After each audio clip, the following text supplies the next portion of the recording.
I can still hear her voice. My husband and we're expecting. Except he wasn't hers, he was mine.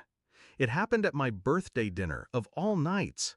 The table was set with candles, my favorite wine poured, laughter circling like a carousel. And then she placed her hand on her stomach, eyes locked on me, lips curling with triumph. She thought I'd collapse. She thought I'd beg. Instead, I lifted my glass. To secrets, I said. My voice was steady, too steady. That was her first warning, though she didn't see it yet. We weren't always enemies. My sister and I grew up braided together. Sleepovers, secrets whispered under blankets, dreams we promised to share. But envy has shark teeth, and she learned to bite young. When I met Daniel, she smiled too wide. Her compliments lingered too long. I ignored it. Love blinds you that way. I believed in him. I built a life on his words, his promises, until the small cracks started showing. A late meeting, a phone he guarded like a limb, her perfume in my house when she wasn't supposed to be near. Suspicion is a slow poison, but truth is a scalpel. One night while he slept, I found the emails, the hotel bookings, the pregnancy test receipt, paid in cash. My sister's name on the appointment slip. I didn't cry. I didn't scream. I saved everything. And then I made an appointment of my own with a fertility specialist for him. He'd been tired, stressed, claiming headaches. I suggested a checkup. He agreed, unaware that the test I insisted on wasn't just about his health. 2 weeks later, the doctor confirmed it. Azoospermia, complete infertility. My husband could never father a child. That was the moment my grief turned to steel. So when my sister stood at my birthday table and made her announcement, I was ready. The room froze. My mother pressed a hand to her chest. My father blinked hard, trying to absorb the words. Daniel stared into his lap, shame painting his neck red. All eyes shifted to me, waiting for me to break. Instead, I raised my glass higher. "Congratulations," I said. My smile was surgical. Before we celebrate, though, there's something everyone should know. I reached into my bag and pulled out the envelope I'd been carrying for weeks.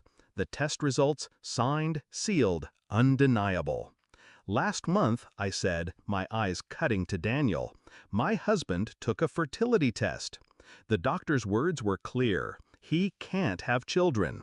Not now, not ever." Gasps shattered the silence. My mother dropped her fork. My father's jaw clenched so tight I thought it might break. My sister's smirk faltered. She laughed nervously, clutching her stomach. "You're lying." I slid the papers across the table. "Read them." Her hands shook as she unfolded the pages. Her eyes darted across the words, widening with every line. Daniel's name, the diagnosis, the doctor's stamp. And then it landed. The truth. Her face drained of color. The room went deadly still. Daniel finally looked up, horror carved into his expression. You knew?" I tilted my head. "Of course I knew. You think I'd let your little affair stay hidden without learning everything? I wanted to see how far you'd go." My sister stammered, It's not what it looks like." But the evidence was iron. She wasn't carrying his child, she was carrying someone else's. And in front of our family, her perfect lie disintegrated. The whispers started, my mother's sob, my father's disgust, Daniel's silence, heavy with the weight of exposure. And me? I sat there, calm, untouched, sipping my wine while their world collapsed. In the weeks that followed, the fallout spread like fire. Daniel moved out, stripped of his dignity, his family's respect evaporated. Divorce papers slid across his desk, my lawyer ensuring every asset tilted in my favor. He didn't fight. How could he? His betrayal had been public, undeniable. My sister fared worse. Her pregnancy became a scarlet letter. The father, whoever he was, didn't claim her. Our parents turned cold, ashamed of the daughter who tried to gut her own blood on her birthday. She thought she'd taken everything from me. Instead, she lost it all. Her reputation, her place in the family, the man she thought would save her. And me? I walked away with my head high, freedom in my chest, and a story that no one would ever forget. Do I regret it? No. I didn't choose revenge out of malice. I chose it out of necessity. They thought I'd be weak. They thought betrayal would silence me.